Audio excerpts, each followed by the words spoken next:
So, we're kind of continuing the tour diaries, but I'm home for a few days, and while I'm home, I'm catching up with everybody, trying to see people before I go off again.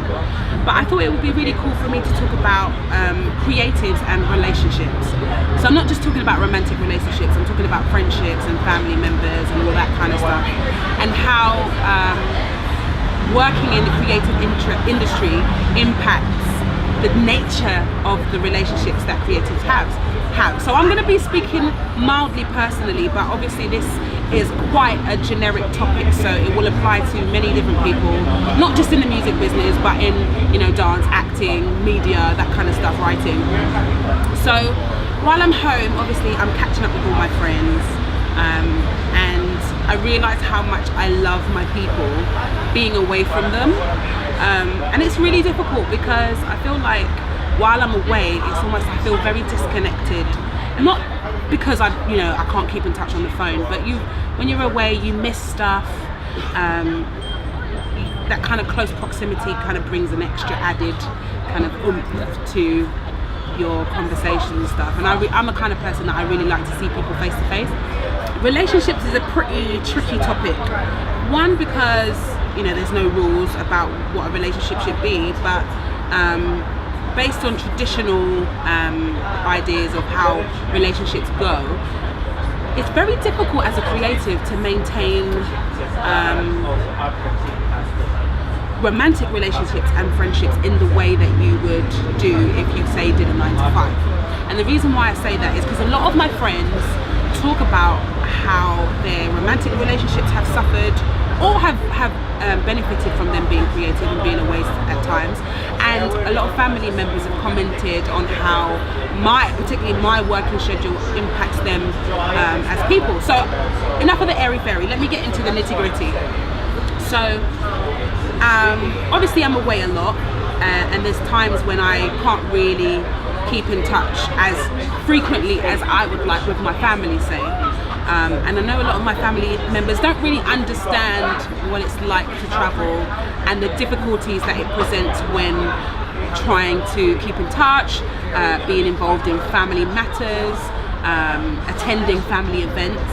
So I know my mum, hi mum, I know, bless her, she would rather me do a 9 to 5 and do something that's a little less wild, as she would call it. But I love what I do, and the problem is that whilst I want to be able to connect with people as a regular person, whatever that is, I love my job so much, and I would find it really difficult to do something else. It's such a difficult topic to cover because on one end of the spectrum, I feel like being a creative enhances relationships because you think outside the box, you have exciting and creative ways of spending time together, you see things differently, you see life differently because you live your life differently. There's no kind of structure in the same way as, say, if you were doing a 9 to 5. But on the flip side, because most people operate on a 9 to 5 basis, they operate on this kind of structure where you work your way up a ladder, you seek to get promotions, you get more money so you can live the life that the TV or media says that you should live.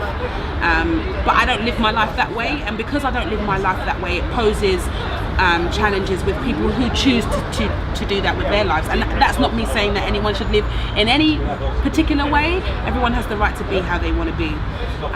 And in regards to romantic relationships, it's been a tricky one for me because I've been in a relationship with other creatives, and when it's good, it's amazing, and when it's bad, it's horrific.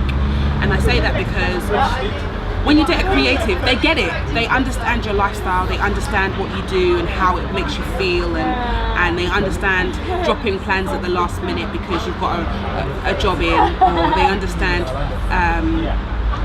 where you have to cancel plans, or being away for long stretches of time and finding ways to keep in contact, i.e. over Skype or FaceTime, which are my best friends right now. They get it. On the flip side, you've got other things like, for example, jealousy.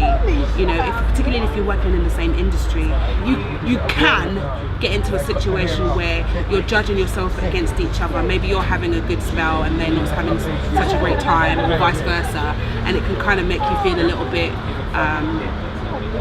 down about the fact that maybe you're not doing as well as they are, and it works in both ways. Also, if you're both away at the same time, or you're both away at different times, then there's like very little time to spend together and cultivate your relationship. You also have issues with like, and I don't want to say it, but there is some truth in it because I've experienced it, issues of infidelity. Because when you're creative, people throw themselves at you. They talk about this whole groupie culture. It's actually a real thing. So, you know, if you're insecure in your relationship, it can be very difficult with trust. I mean, I won't go into details, but I have had a situation where I've been dating creative and they did cheat. And I don't want to make it so it's about creative cheating, because there's people from all walks of life doing all kinds of jobs who've cheated on their partners, but it's known in the creative industry for it to be a very frivolous, very out there kind of lifestyle. Yes, that's dating a creative.